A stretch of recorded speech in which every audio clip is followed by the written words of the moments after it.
The persons of the tale.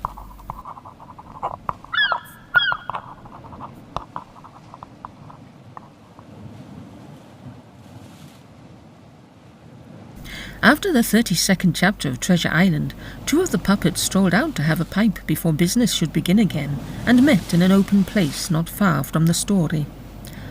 "Good morning, Captain," said the first, with a man-of-war salute and a beaming countenance. "Ah, Silver," grunted the other. "You're in a bad way, Silver."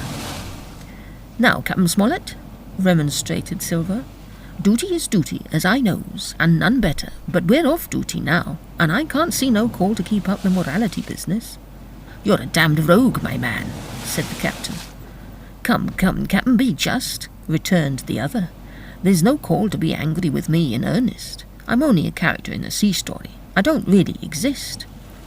"Well, I don't really exist either," says the captain, "which seems to meet that." "I wouldn't set no limits to what a virtuous character might consider argument," responded Silver. "But I'm the villain of this tale, I am, and speaking as one seafaring man to another, what I want to know is, what's the odds?" "Were you never taught your catechism?" said the captain. "Don't you know there's such a thing as an author?" "Such a thing as an author?"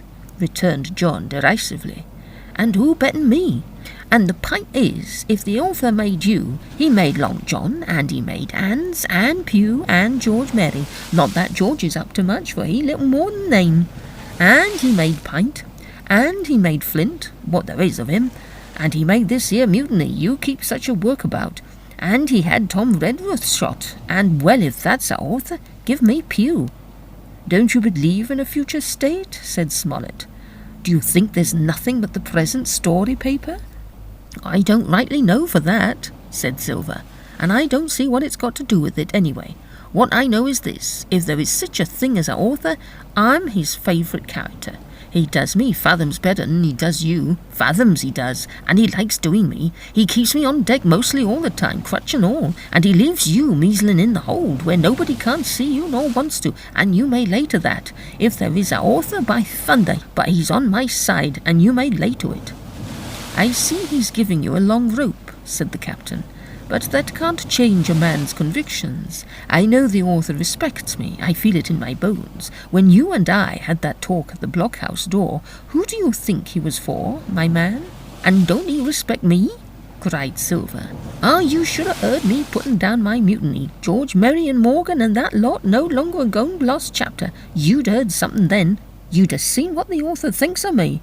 But come now, you consider yourself a virtuous character clean through?"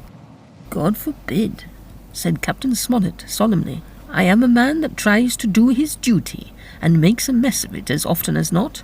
I'm not a very popular man at home, Silver, I'm afraid," and the captain sighed. "Ah," said Silver, "then how about this sequel of yours? Are you to be Captain Smollett just the same as ever, and not very popular at home, says you? And if so, why, it's Treasure Island over again, by thunder, and I'll be Long John, and Pew'll be Pew, and we'll have another mutiny as like as not. Or are you to be somebody else? And if so, why, what the better are you? And what the worse am I?" "Why, look here, my man," returned the captain. "I can't understand how this story comes about at all, can I? I can't see how you and I, who don't exist, should get to speaking here and smoke our pipes for all the world like reality. Very well then, who am I to pipe up with my opinions? I know the author's on the side of good. He tells me so. It runs out of his pen as he writes. Well, that's all I need to know. I'll take my chance upon the rest." "It's a fact he seemed to be against George Merry," Silver admitted musingly. "But George is little more than a name at the best of it," he added, brightening. "And to get into soundings for once, what is this good? I made a mutiny, and I've been a gentleman of fortune. Well, but by all stories you ain't no such saint. I'm a man that keeps company very easy, even by your own account. You ain't, and to my certain knowledge you're a devil to haze. Which is which is good and which bad? Ah, you tell me that. Here we are in stays, and you may lay to it." "We're none of us perfect," replied the captain. "That's a fact of religion, my man. All I can say is I try to do my duty, and if you try to do yours, I can't compliment you on your success." "And so you was the judge, was you?" said Silver derisively. "I would be both judge and hangman for you, my man, and never turn a hair," returned the captain. But I get beyond that. It mayn't be sound theology, but it's common sense that what is good is useful too, or thereabout, for I don't set out to be a thinker. Now, where would a story go to if there were no virtuous characters? If you go to that, replied Silver, where would a story begin if there wasn't no villains?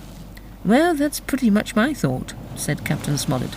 The author has to get a story, that's what he wants. And to get a story, and to have a man like the Doctor, say, given a proper chance, he has to put in men like you and Hans. But he's on the right side, and you mind your eye. You're not through this story yet. There's trouble coming for you. What will you bet? Asked John. Much I care if they ain't, returned the captain. I'm glad enough to be Alexander Smollett, bad as he is, and I thank my stars upon my knees that I'm not Silver. But there's the ink bottle opening. To quarters! And indeed the author was just then beginning to write the words. Chapter 33.